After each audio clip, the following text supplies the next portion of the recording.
A routine flight from Atlanta to London. For 17-year-old Imani, it was the start of a dream vacation. For First Officer Michael Harrington, it was just another day in the cockpit. But a single mocking laugh from Harrington, aimed at Imani's accent, would trigger a chain of events that no one could have predicted. This isn't just a story about disrespect. It's a story about power, prejudice, and the shocking revelation that the girl he ridiculed was the daughter of the man who owned the airline. What happened next wasn't just workplace discipline. It was a brutal lesson in real-world karma. The hum of the Boeing 777 was a familiar lullaby to 17-year-old Imani Carter. It was the soundtrack of her childhood, the background noise to family vacations and business trips with her father. This time, however, the familiar drone was underscored by a current of nervous excitement. She was on her way to London, a graduation trip she'd been dreaming of for years. Her father, a man whose schedule was usually a chaotic tapestry of international meetings, had cleared a whole week to spend with her. It felt like a gift more precious than the first-class ticket she held in her hand. Imani settled into seat 2A, a luxurious pod that felt more like a small apartment than an airplane seat. She ran her hand over the supple leather, a faint smile playing on her lips. She was flying Aerovista Airlines, her father's airline. Well, not his in the sense that he owned every single plane, but he was the CEO, the man who had steered the company from a regional carrier into an international powerhouse. For Imani, flying Aerovista was like coming home. The flight attendants knew her by name, not just as the CEO's daughter, but as the polite young woman who always had a kind word and a genuine interest in their lives. "Miss Carter, welcome aboard," a warm voice greeted her. It was Sarah, a flight attendant with kind eyes and a smile that always reached them. "Can I get you something to drink before we take off? Some of that sparkling cider you like?" Imani beamed. "Sarah, it's so good to see you, and yes, that would be perfect, thank you." As Sarah bustled away, Imani pulled out her sketchbook and a set of charcoal pencils. She was an aspiring artist, her passion as vast as the skies she so often traversed. She began to sketch the intricate pattern of the clouds she could see through her window, losing herself in the soft smudges and sharp lines.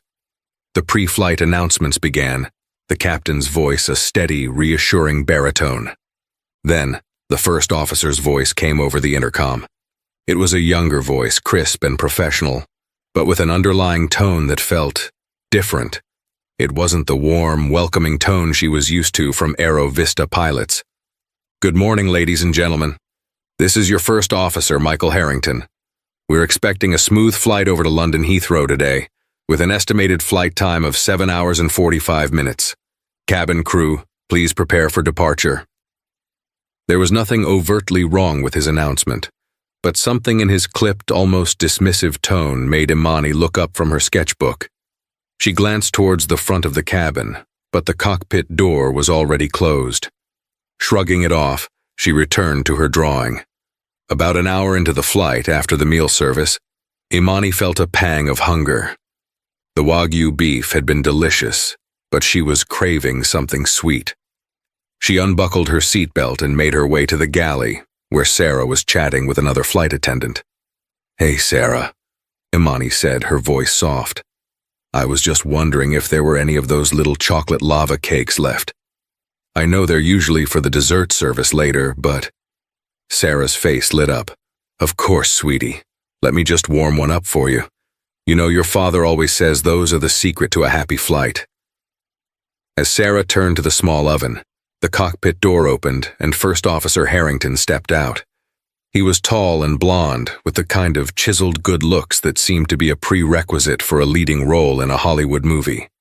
He gave the flight attendants a curt nod, and then his eyes landed on Imani. "Everything all right back here?" he asked, his voice carrying that same clipped tone from the announcement. "Everything is wonderful, First Officer," Sarah replied cheerfully, not noticing his demeanor. "Just getting Miss Carter a little treat." Harrington's gaze lingered on Imani. "Miss Carter," he repeated, a slight smirk playing on his lips. He let his eyes travel from her carefully braided hair down to her designer sneakers. It was a look that made Imani's skin crawl, a look of appraisal and judgment. Imani, who had been taught from a young age to be polite to everyone, offered a small smile. "Yes, that's me, Imani Carter." She had a slight accent, a gentle lilt that was a beautiful fusion of her mother's British English and the southern drawl of her Atlanta upbringing. It was a voice that was uniquely hers, a voice that usually drew people in with its warmth and sincerity. Harrington, however, seemed to find it amusing. A small, derisive chuckle escaped his lips. It was quiet, almost under his breath, but in the small confines of the galley, it was as loud as a thunderclap. "Carter, huh?" he said, the smirk widening. He leaned against the doorframe, crossing his arms. "And where y'all from with that interesting way of talking?" The y'all was exaggerated, a caricature of a southern accent that was clearly meant to mock. The word interesting was laced with a condescending tone that made Imani's cheeks burn. For a moment, Imani was stunned into silence.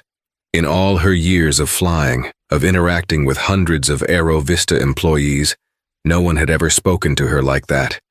She had been treated with respect, with kindness, with a warmth that felt like an extension of her father's leadership. This was alien and deeply hurtful. Sarah, who had been busy with the lava cake, turned around at the sound of Harrington's mocking tone. Her smile faltered as she saw the look on his face and the blush that had crept up Imani's neck.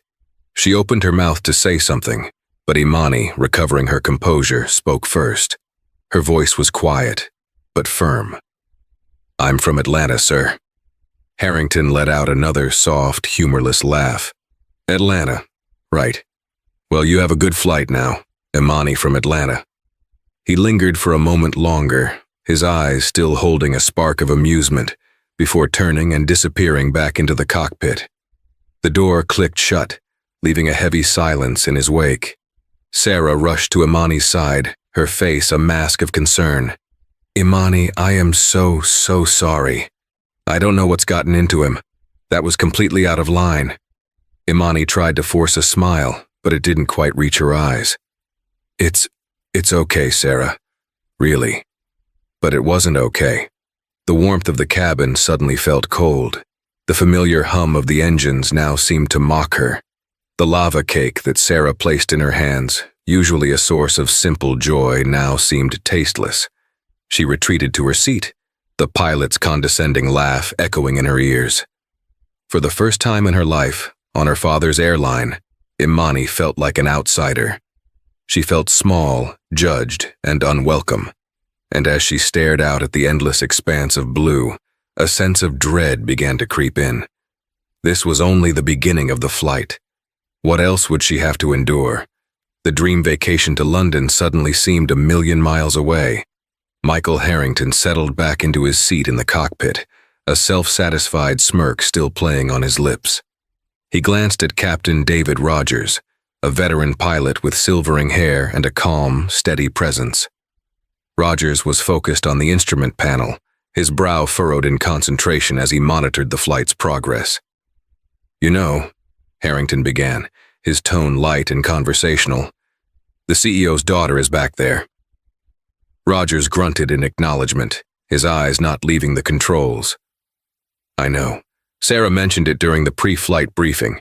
Nice kid, her father's a good man." Harrington chuckled. "She's got this accent. You should hear it. A real southern belle trying to sound posh. It's something else." He expected a similar chuckle from Rogers, a shared moment of amusement at the expense of a passenger. Instead, the captain turned to look at him, his expression unreadable. "And that's funny to you, is it, Michael?" Rogers' voice was quiet, but it had a steely edge that cut through Harrington's smugness. Harrington, taken aback by the captain's tone, quickly tried to backtrack. I mean, it's just an observation. No harm meant." "No harm meant," Rogers repeated, his gaze unwavering. "You know, Michael, I've been flying for this airline for 25 years. I was here when it was a small regional carrier with a handful of propeller planes. I've seen it grow. I've seen it change. And you know what the one constant has been? The one thing that Robert Carter has insisted on from day one. Harrington shifted uncomfortably in his seat. No, sir, I don't. Respect, Rogers said, his voice resonating with a quiet authority. Respect for our passengers, respect for our crew, respect for the company. He built this airline on the principle that everyone who steps on one of our planes, whether they're in first class or economy, deserves to be treated with dignity. He calls it the Aero Vista family. The captain paused, letting his words sink in. And you, Michael, just went out there and mocked a member of that family. A 17-year-old girl, no less. And not just any girl, but the daughter of the man who signs your paycheck. Harrington's face flushed. He suddenly felt like a schoolboy being reprimanded by the headmaster. Sir, I didn't mean anything by it. It was just a joke. A joke? Roger's voice rose slightly. Let me tell you something about jokes, Michael. They're supposed to be funny. What you did out there wasn't funny. It was unprofessional. It was unkind. And it was a direct violation of the values that this company stands for. He turned his attention back to the instrument panel, his silence more damning than any further words. The atmosphere in the cockpit, once professional and collaborative, was now thick with tension. Harrington stared at the complex array of dials and switches, but he couldn't focus. The captain's words echoed in his mind, stripping away his bravado and leaving him feeling exposed and foolish. This was not how he had envisioned his career at Aero Vista. Michael Harrington had always been a man who got what he wanted. He had been a star athlete in high school, the president of his fraternity in college, and a top student at one of the most prestigious flight schools in the country. He had been recruited by every major airline, but he had chosen Aero Vista because of its reputation, its rapid growth, and its lucrative pay scale. He saw himself as a modern-day knight of the skies, a dashing and confident pilot who commanded respect and admiration. He believed that his good looks, his charm, and his impeccable flying record entitled him to certain liberties. He saw the world as a hierarchy, and he was firmly at the top. The passengers, the flight attendants, even some of the older, more seasoned pilots were all, in his mind, a supporting cast in the grand drama of his life. This encounter with Imani Carter, however, had been a miscalculation. He had seen a young black woman in first class and had made a snap judgment. He had assumed she was there because of affirmative action, a diversity initiative, or some other program that, in his mind, lowered the bar. The idea that she could be there on her own merit, or because of her family's success, hadn't even crossed his mind. And so he had treated her with the same casual disdain he reserved for anyone he deemed to be beneath him. But now, sitting in the sterile environment of the cockpit, with Captain Rogers' disapproval hanging heavy in the air, a seed of doubt began to sprout in Harrington's mind. What if he had made a mistake? What if the girl wasn't just some random passenger? The captain had said her father was Robert Carter, the CEO. The Robert Carter. The man whose face was on the cover of Forbes and Fortune. The man who was a legend in the aviation industry.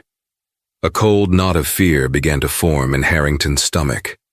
He tried to dismiss it, to tell himself that he was overreacting. It was just a comment, a harmless joke. The girl probably hadn't even thought twice about it. And even if she had, what was she going to do? Complain to her daddy? He was a first officer, a highly skilled and valuable employee. They wouldn't fire him over something so trivial. But the more he tried to reassure himself, the more the doubt grew. He had been with Aero Vista for less than a year. He was still on probation, and he had heard stories about Robert Carter. Stories about his fierce loyalty to his employees and his customers, and his zero-tolerance policy for any behavior that tarnished the airline's reputation. He thought back to the girl's face, the way her smile had vanished, the way her eyes had lost their light, the quiet dignity with which she had responded to his taunt. He had expected her to be sassy, to be confrontational, but she had been poised, and that, more than anything, unnerved him. He had to fix this. He had to apologize. He couldn't let this escalate. "Sir," he said, his voice now stripped of its earlier arrogance. "You're right.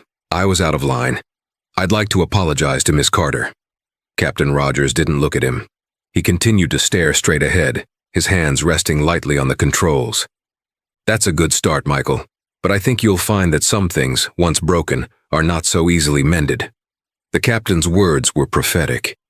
When Harrington tried to leave the cockpit to find Imani, Rogers stopped him. "You're on duty, First Officer. You'll remain at your post until we begin our descent into Heathrow." Harrington was trapped. For the next 6 hours, he was forced to sit in the confined space of the cockpit, replaying the scene in the galley over and over in his mind. The smirk on his own face, the hurt in Imani's eyes, the captain's cold disapproval. The self-satisfied confidence that had been his trademark had completely evaporated, replaced by a growing sense of panic. He had made a terrible, terrible mistake. And as the coast of Ireland came into view, a green and welcome sight after the endless blue of the Atlantic, Michael Harrington had a sinking feeling that his career at Aero Vista was about to experience a very turbulent landing.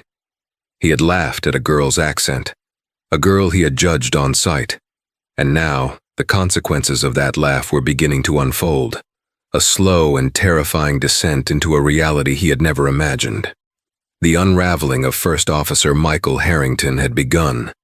The descent into London was as smooth as First Officer Harrington had predicted. The Boeing 777 cut through the thick layer of clouds that perpetually blanketed the city, revealing the sprawling metropolis below. The River Thames snaked its way through the urban landscape, a silver ribbon winding through a patchwork of green parks and historic buildings. For the passengers, it was a beautiful sight, the promise of a new adventure. For Michael Harrington, it was the end of the line. As soon as the plane touched down at Heathrow and taxied to the gate, Captain Rogers turned to him. "Michael," he said, his voice low and even, "I want you to stay in the cockpit until I come back for you. Do you understand?" It wasn't a request, it was an order. Harrington could only nod, his throat suddenly dry. He watched as the passengers began to disembark, a slow and orderly procession of people eager to begin their London sojourn. He saw Imani Carter, still in her first-class seat, her sketchbook open on her lap. She wasn't drawing. She was just staring at the blank page, her expression unreadable. He wanted to go to her, to apologize, to beg for her forgiveness, but he was frozen in his seat, a prisoner in his own cockpit. Meanwhile, in the first-class cabin, Imani was being greeted by a familiar face. "Sweetheart," a deep, warm voice exclaimed. "You're here." Imani looked up, and a genuine smile finally broke through the clouds of her anxiety. "Dad." Robert Carter enveloped his daughter in a bear hug, his large frame a comforting shield against the world. He was a tall man, with a kind face and a presence that commanded attention without ever being intimidating. He was dressed in a simple, elegant suit, his tie loosened, his sleeves rolled up. He looked more like a friendly professor than the CEO of a multi-billion-dollar corporation. "How was your flight, Princess?"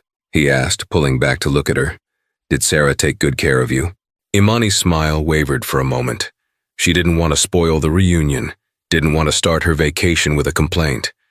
But the hurt was still there, a raw and tender spot in her heart. "The flight was fine, Dad," she said, her voice a little too quiet.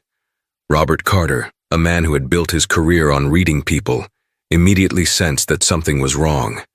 He looked at his daughter, really looked at her and saw the faint redness in her eyes, the slight tremble in her lower lip. "What is it, Imani?" he asked, his voice gentle. "What happened?" Imani hesitated for a moment, then the words came tumbling out. She told him everything, about the first officer's condescending tone, his mocking laugh, the way he had made her feel small and insignificant. As she spoke, she saw a change come over her father's face. The warmth in his eyes was replaced by a cold, hard glint. His jaw tightened, his friendly demeanor vanished, replaced by the quiet, controlled fury of a man who was used to being in charge, a man whose every word carried weight. He listened patiently, without interrupting. When she had finished, he simply said, "I see." He turned to Sarah, who had been hovering nearby, her face etched with concern. "Sarah," he said, his voice dangerously calm, Could you please ask Captain Rogers to come here?" Sarah scurried away, and a few moments later, Captain Rogers appeared in the first-class cabin. He looked from Robert Carter to Imani, and his expression was one of grim understanding. "Robert," he said, his voice respectful, I was just about to come and find you. I'm so sorry about what happened on this flight." Robert Carter held up a hand. "David, it's not your fault. I've known you for 25 years. You're one of the best men I know."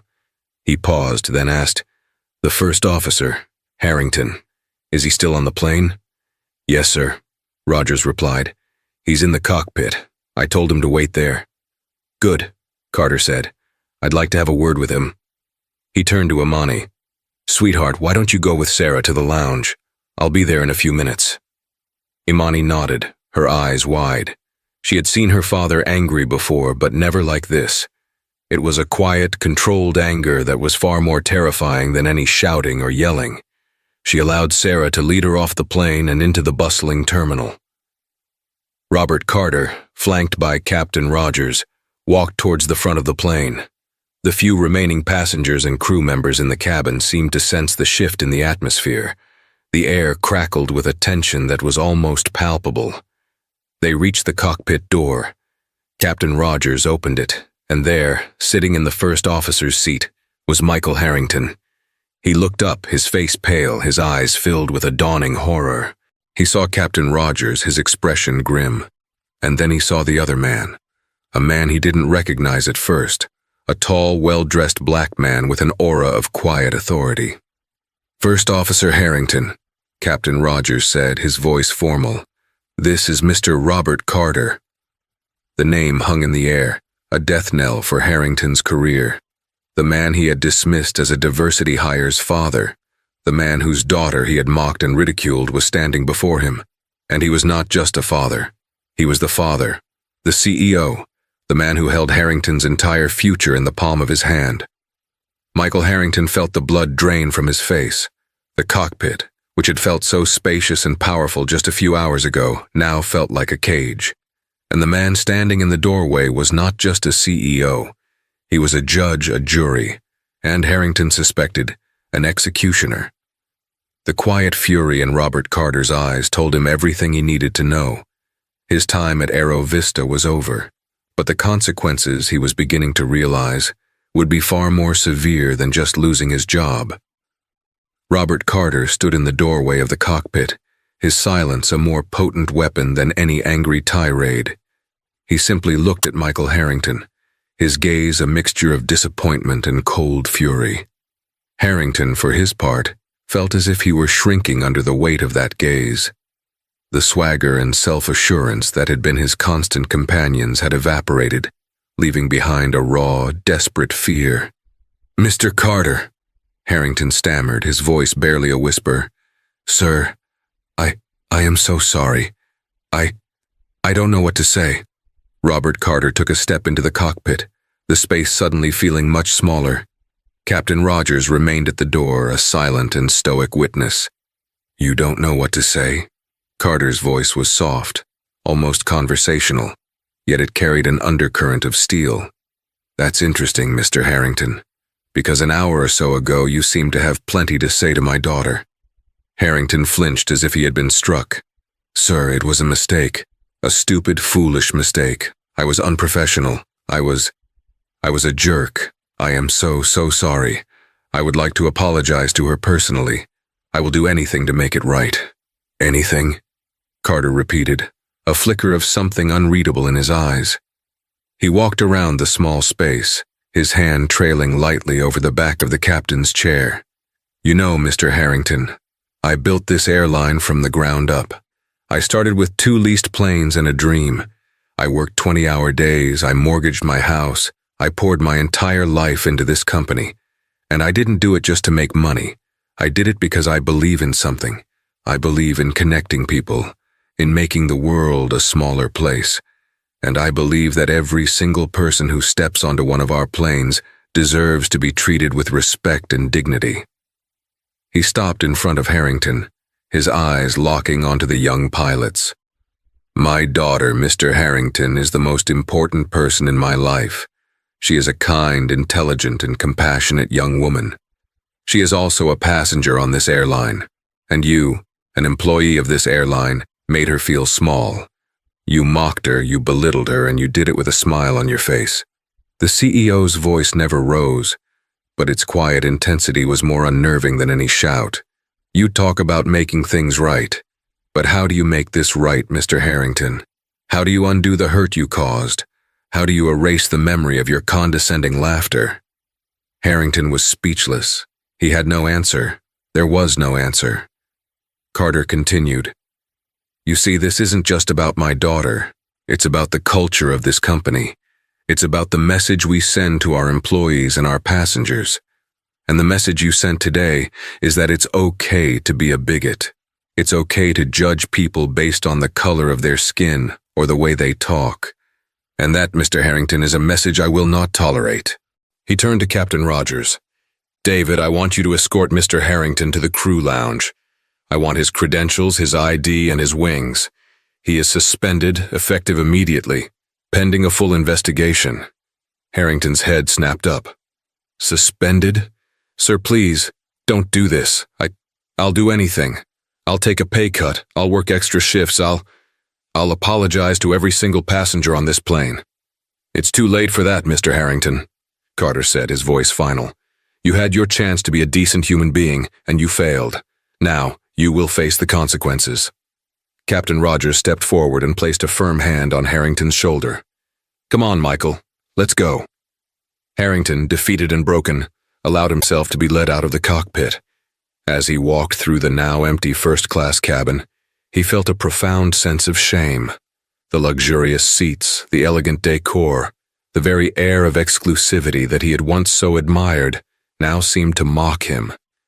He had been a part of this world, a privileged member of an elite club, and in a single thoughtless moment of arrogance, he had thrown it all away.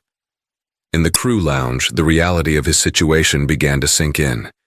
He surrendered his ID and his wings, the small silver pin that had been a source of such pride now feeling like a lead weight in his hand. He was no longer a first officer for Aero Vista. He was just Michael Harrington, a man with a tarnished reputation and an uncertain future. But the grounding of his career was only the beginning of his ordeal. Robert Carter was not a man to do things by halves.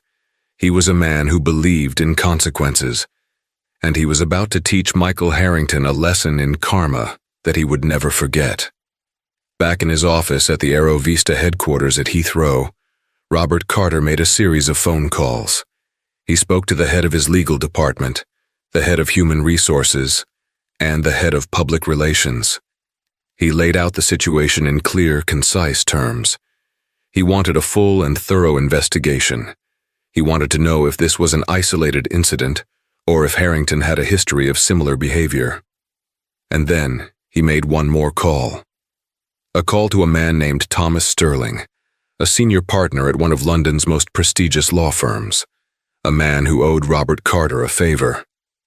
Tom, Carter said, his voice calm and measured, I have a situation here. A young pilot who seems to think that basic human decency is an optional extra. I want you to look into him. I want you to find out everything there is to know about him. His financial situation, his personal life, any skeletons he might have in his closet.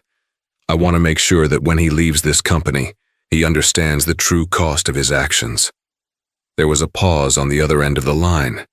Then, Sterling's voice, smooth as silk, replied, Consider it done, Robert.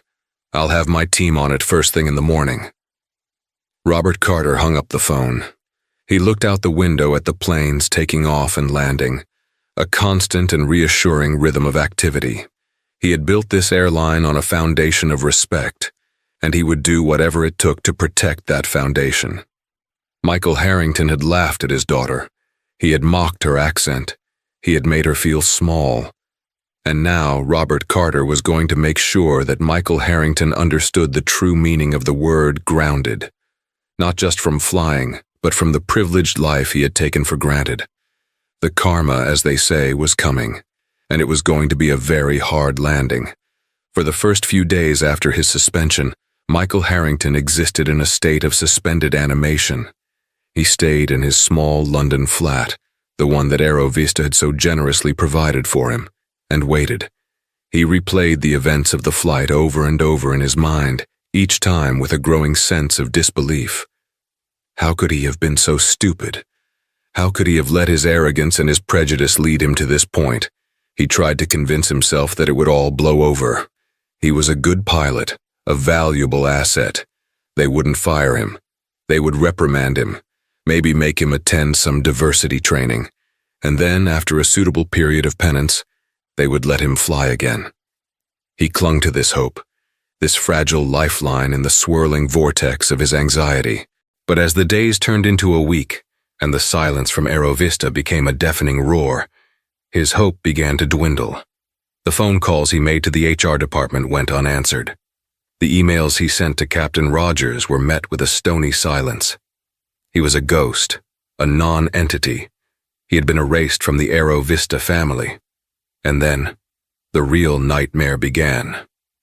It started with a letter from his bank, a terse, formal notification that his line of credit had been frozen. He called the bank, his voice tight with panic, and was informed that there were some irregularities in his financial records that needed to be investigated. He had no idea what they were talking about. He had always been meticulous with his finances. A few days later, another letter arrived. This time it was from the landlord of his flat, informing him that his lease was being terminated. The reason given was a breach of contract, a clause he had never even noticed, something about his employment status being tied to his tenancy. He had 30 days to vacate the premises. Panic began to give way to a cold, creeping dread. This was not just a suspension. This was a systematic dismantling of his life. He felt as if he were being targeted, hunted. And then came the phone call that shattered what was left of his world. It was from his mother, her voice choked with tears. "Michael," she sobbed, "what have you done?" He didn't understand. "Mom, what's wrong? What's happened?" "It's your father," she cried. He's being investigated. The IRS, they're auditing his business. They're saying he's been evading taxes for years." Michael's blood ran cold. His father was a successful businessman, the owner of a chain of high-end restaurants. He had always been a pillar of his community, a man of integrity and honor. The idea that he could be involved in anything illegal was unthinkable. "That's impossible," Michael said, his voice shaking. "Dad would never do something like that." "They have evidence, Michael," his mother whispered. "Anonymous tips, documents. They're saying he could go to prison." And then she delivered the final, devastating blow. They said it all started with a tip from someone in London, someone connected to the airline industry. The pieces of the puzzle clicked into place, forming a picture of such cold, calculated revenge that it took Michael's breath away. This was not a coincidence. This was not bad luck. This was Robert Carter. The CEO of Aero Vista was not just firing him. He was destroying him. He was using his immense power and influence to tear down not just Michael's life, but the lives of his family as well. The next few weeks were a living hell. Michael was forced to move out of his flat, his belongings crammed into a storage unit. He watched as his father's business, the one he had built from scratch, crumbled under the weight of the IRS investigation. The legal fees were astronomical, draining his parents' life savings. The stress took a toll on his father's health, the once vibrant and energetic man now a shadow of his former self. Michael's own career was in ruins. The suspension from Aero Vista had become a termination, and with the cloud of suspicion hanging over his name, no other airline would even consider hiring him. The story of his encounter with Imani Carter had somehow leaked to the press, a small but damaging article in an aviation trade journal that painted him as a racist and a bigot. He was toxic, unemployable, a pariah in the industry he had once loved. He tried to fight back. He hired a lawyer, a small, overworked public defender who told him, in no uncertain terms, that he had no case. He had been on probation, an at-will employee. Aero Vista had every right to fire him, and as for the rest, there was no proof, no direct link to Robert Carter. Just a series of unfortunate events, a run of bad luck that had brought his world crashing down around him. But Michael knew the truth. He had laughed at a girl's accent. He had judged her, belittled her, and made her feel small. And in doing so, he had unleashed a force of nature he could never have imagined. He had poked a sleeping giant, and the giant had awoken with a terrible and righteous fury. He was no longer the dashing, confident first officer, the knight of the skies. He was a broken man, his life in shambles, his future a bleak and empty landscape. He had flown too close to the sun, and his wings had been melted not by the heat of the star, but by the cold, hard reality of karma. The grounding of Michael Harrington was complete, and as he sat in a cheap rented room in a rundown part of London, the roar of the jets taking off from Heathrow was a constant, mocking reminder of the life he had lost, the life he had thrown away with a single, thoughtless laugh. Months bled into a year.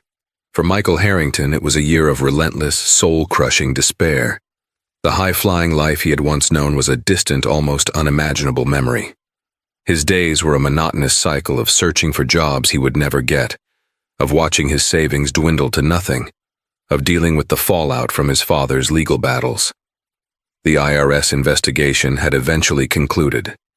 His father was cleared of the most serious charges, but the damage was done. His business was gone, his reputation in tatters. The family was financially ruined, their once comfortable life replaced by a constant struggle to make ends meet. And through it all, Michael carried the crushing weight of his guilt. He had done this. His arrogance, his prejudice, his single stupid act of cruelty had brought his family to their knees. He was forced to leave London, to return to the United States with his tail between his legs. He ended up in a small, forgotten town in the Midwest, a place as far removed from the glamour and excitement of his former life as it was possible to be. He took a job at a local diner, bussing tables and washing dishes, the smell of grease and burnt coffee a constant reminder of how far he had fallen. He was no longer Michael Harrington, the dashing pilot. He was just Mike, the guy who cleared away your dirty plates, the guy who never made eye contact, the guy with the haunted look in his eyes. One afternoon, as he was wiping down a table, he saw a familiar face on the small television that was mounted in the corner of the diner. It was Robert Carter. He was being interviewed on a business news channel, talking about Aero Vista's latest expansion, its commitment to customer service, its new charitable foundation. And then, the interviewer asked him about his daughter. "I understand your daughter, Imani, is an accomplished artist now," the interviewer said. Her first solo exhibition in New York was a huge success. A picture of Imani appeared on the screen. She was standing in a gallery, surrounded by her paintings. She looked radiant, confident, poised, and beautiful. The hurt and vulnerability that Michael remembered from that day on the plane were gone, replaced by a quiet strength and a genuine, infectious joy. "Yes," Robert Carter said, his voice filled with a father's pride. "She's an amazing young woman. She has a gift for seeing the beauty in the world, for capturing the humanity in people. Her work is all about empathy, about understanding different perspectives. It's a message that I think is more important now than ever." As Michael listened to Carter's words, something inside him shifted. For the first time in a long time, the suffocating cloud of his self-pity began to lift, replaced by a glimmer of understanding. He had seen Imani as a target, a symbol of everything he resented. He had judged her, dismissed her, tried to make her feel small, but he had failed. She had risen above his petty cruelty, had gone on to create a life of beauty and purpose, and he, in his anger and his arrogance, had become the very thing he despised. He had become small. He had allowed his bitterness to consume him, to poison his life and the lives of those he loved. That evening, for the first time in over a year, Michael Harrington did something he should have done a long time ago. He sat down and wrote a letter. It was not a letter of excuses, not a plea for forgiveness. It was a simple, heartfelt apology. He wrote to Imani Carter, not as the CEO's daughter, but as a young woman whose life he had briefly and horribly intersected with. He told her how sorry he was for his words, for his actions, for the pain he had caused. He told her that he had been a fool, blinded by his own arrogance and prejudice. He told her that he had learned a hard and bitter lesson, a lesson in humility and respect. He didn't expect a reply. He didn't deserve one. He sealed the envelope and sent it to the address of the New York gallery that had been mentioned on the news, and then he let it go. A few weeks later, a small, cream-colored envelope arrived at the diner. It was addressed to Mike. There was no return address. He opened it with trembling hands. Inside was a single sheet of paper. On it was a simple, elegant sketch of a pair of silver pilot's wings, and beneath the sketch, a single sentence, written in a graceful, flowing hand. "I hope you find your way back to the sky." Tears welled up in Michael's eyes. It was a gesture of such grace, such forgiveness, that it broke through the last of his defenses. It was not an absolution, not a promise of a second chance. It was simply a release, a quiet acknowledgement that his apology had been heard, that his remorse was understood. Michael Harrington never flew a commercial airliner again. The damage to his reputation was too great, the consequences of his actions too severe. But the letter from Imani Carter was a turning point. It was the beginning of a long and difficult journey of self-redemption. He stayed in that small town, continued to work at the diner, but he was different. The haunted look in his eyes was replaced by a quiet determination. He started taking classes at the local community college, studying to become a counselor. He wanted to help young people who were struggling, who were lost, who were in danger of making the same mistakes he had made. He had lost everything he had once valued, his career, his wealth, his status. But in the ashes of his former life, he had found something far more precious. He had found his humanity. He had learned that respect is not something you command, but something you earn. He had learned that true strength is not in looking down on others, but in lifting them up. 5 years can feel like a lifetime. For the man who now called himself Mike, they were a period of quiet, painstaking reconstruction. The diner in Oak Creek, Nebraska, with its cracked vinyl booths and the perpetual scent of stale coffee, had become the unlikely crucible of his rebirth. The roar of jet engines had been replaced by the clatter of plates and the low hum of conversation. A soundtrack to a life he never chose but had slowly, painstakingly come to accept. He'd finished his associate's degree at the community college, then with a combination of student loans and his meager diner savings, enrolled in the State University's social work program. It was a long, humbling road. He was a decade older than most of his classmates, the ghost of a former life clinging to him like a shadow. There were days when the weight of his past felt unbearable, when the memory of his father's strained face or the shame of his own spectacular fall from grace threatened to pull him under. But then he would remember the sketch of the pilot's wings, the simple, graceful message, "I hope you find your way back to the sky." It wasn't about flying an airplane. He understood that now. It was about finding a different kind of ascent. After graduation, he took a job as a youth counselor at a non-profit organization in Omaha called Second Compass.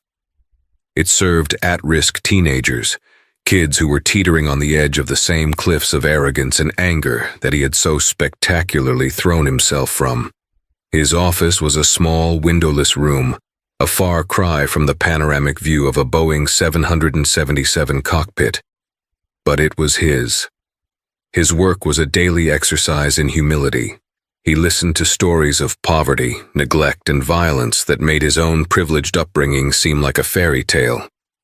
He saw in the defiant eyes of these teenagers a reflection of his own youthful hubris, the same mistaken belief that the world owed them something. One of his most challenging cases was a 16-year-old named Leo. Leo was brilliant, sharp-tongued, and consumed by a rage that he unleashed on anyone who tried to get close. He'd been in and out of foster care, and his file was thick with incidents of disrespect, defiance, and a deep-seated contempt for authority. He reminded Michael, painfully, of himself. "Why should I listen to you?" Leo sneered during one of their first sessions. "You're just another clueless adult in a cheap suit, telling me how to live my life." The old Michael would have bristled, would have asserted his authority. But the new Mike just nodded, a sad, knowing smile on his face. "You're right," he said, his voice quiet. "You probably shouldn't listen to me, but maybe you'll listen to a story." And so, for the first time, Michael told his own story. He didn't mention the airline or the CEO or the name Imani Carter. He just talked about a pilot who had everything: a great job, a fancy apartment, a life of privilege. A pilot who was so full of himself, so convinced of his own superiority, that he thought it was funny to mock a young woman for the way she spoke. He spoke of the pilot's fall from grace, the loss of his job, the shame he brought upon his family. He spoke of the years of regret, of the crushing weight of his actions. He spoke of a life rebuilt from the ashes, a life dedicated to making sure that no other young person made the same mistakes he had. As he spoke, he saw a flicker of something in Leo's eyes. The wall of defiance began to crumble, replaced by a reluctant curiosity. For the first time, Leo was silent, listening. "That pilot," Mike concluded, his voice thick with emotion, "was me." It was a turning point. From that day on, Leo began to open up. He talked about his anger, his fear, his feelings of worthlessness. And Mike listened, not as a counselor, not as an authority figure, but as someone who understood. He saw the humanity beneath the rage, the vulnerability beneath the bravado. He saw Leo. As he passed a large modern art gallery, a poster in the window caught his eye. It was for a new exhibition, Portraits of Grace, and beneath the title, a name that made his heart stop: Imani Carter. He stood frozen on the sidewalk, the sounds of the city fading into a distant hum. It was a traveling exhibition, the same one that had been in New York years ago. He could see some of the paintings through the large glass windows. They were breathtaking, vibrant, compassionate, and full of life. They captured the soul of their subjects, the quiet dignity of a street musician, the weary resilience of an elderly woman, the joyful innocence of a child. His first instinct was to turn and walk away, to flee from the ghost of a past he had worked so hard to put behind him. But then he remembered the letter, the sketch, the simple, profound act of grace that had been the catalyst for his own redemption. He took a deep breath and walked into the gallery. The space was quiet, filled with a reverent hush. He walked slowly from one painting to the next, his heart aching with a mixture of regret and a strange, unexpected sense of peace. He saw in her work the same quiet strength and empathy that he remembered from that fateful day on the plane.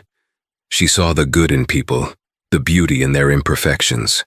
She saw the things that he had been so blind to. He was so engrossed in the art that he didn't notice the small group of people at the far end of the gallery. He didn't see the tall, elegant man with the silvering hair or the radiant young woman standing beside him. It was only when he heard a familiar, warm voice that he looked up. "Her work has a way of quieting the soul, doesn't it?" Mike turned and his blood ran cold. Standing before him was Robert Carter. He looked older, his face etched with a few more lines, but his eyes were the same, sharp, intelligent, and missing nothing. Beside him stood Imani. She was even more beautiful than he remembered, her face radiating a confidence and poise that was captivating. For a moment, no one spoke. The air was thick with the unspoken history between them. Mike felt a wave of shame so powerful it almost buckled his knees. He wanted to run, to disappear, to become invisible. But then he looked at Imani, and he saw no anger in her eyes, no judgment, just a quiet, curious recognition. "Hello, Michael," she said, her voice soft. Her accent was the same, a gentle, melodic lilt that he now heard not as something to be mocked, but as something beautiful and unique. "Miss Carter," he managed to say, his voice hoarse. "Mr. Carter, I don't know what to say." "You don't have to say anything," Robert Carter said, his voice surprisingly gentle. "Imani told me about your letter. It was a good letter." Mike looked at Imani, his eyes pleading for an understanding he knew he didn't deserve. "I am so sorry," he whispered, "for everything." Imani simply nodded, a small, sad smile on her lips. "I know," she said. "I received your letter a long time ago. I was hoping you would find your peace." She gestured around the gallery. "This is my peace, finding the stories in people's faces." Robert Carter looked from his daughter to the broken man standing before them. The quiet fury he had felt on that day at Heathrow had long since faded, replaced by a weary understanding of the complexities of human nature. He had set out to teach a man a lesson, to dismantle a life built on arrogance. He had succeeded, perhaps more thoroughly than he had intended. But seeing Michael now, the humility in his eyes, the quiet dignity of his demeanor, he felt no triumph. "What are you doing now, Michael?" Carter asked, his tone more curious than accusatory. "I'm a counselor," Mike said, his voice a little stronger. "I work with teenagers. I try to help them find a better path." A look of surprise, and then something akin to respect, flickered in Robert Carter's eyes. He had expected to find a bitter, broken man. He had not expected to find a man who had forged a new purpose from the wreckage of his past. Imani stepped forward. "My father is on the board of a national youth foundation," she said. "They're always looking for grassroots organizations to support. Perhaps your second compasses could use a new friend." Mike stared at her, stunned into silence. It was an offer of such profound and unexpected grace that it took his breath away. It was not a pardon. It was not a return to the life he had lost. It was something far more meaningful. It was a bridge, a quiet acknowledgement that his journey of redemption was real, that his transformation was complete. Tears welled in his eyes, tears not of shame, but of a deep, humbling gratitude. "Thank you," he whispered. He didn't stay long. They exchanged a few more pleasantries. He gave them the contact information for Second Compass, and then he walked away, leaving them to the quiet beauty of the gallery. As he stepped back out into the crisp autumn air, he felt a lightness he hadn't felt in years. The weight of his past was still there, a part of him he would always carry, but it was no longer a crushing burden. It was a scar, a reminder of the man he had been and the man he had become. He had found his way back to the sky. It wasn't a sky of endless blue and puffy white clouds. It was a sky of second chances, of quiet humility, of a hard-won peace. And as he walked down the street to meet his parents, a genuine smile on his face for the first time in a long, long time, he knew, with a certainty that settled deep in his soul, that he was finally and truly flying. This story is a powerful reminder that our words have consequences, and that arrogance and prejudice can lead to a devastating downfall. The pilot, Michael Harrington, lost everything not just because he mocked a young woman's accent, but because he fundamentally lacked respect and humility. Imani Carter's father, the CEO, delivered a swift and severe form of karma, but it was Imani's final act of grace that offered a path to redemption. What do you think? Was the CEO's reaction justified? Can someone like Michael truly change? Let us know your thoughts in the comments below. If this story resonated with you, please give this video a thumbs up, share it with your friends, and don't forget to subscribe to our channel for more real-life drama and compelling stories. Your support helps us create more content just like this. Thank you for watching.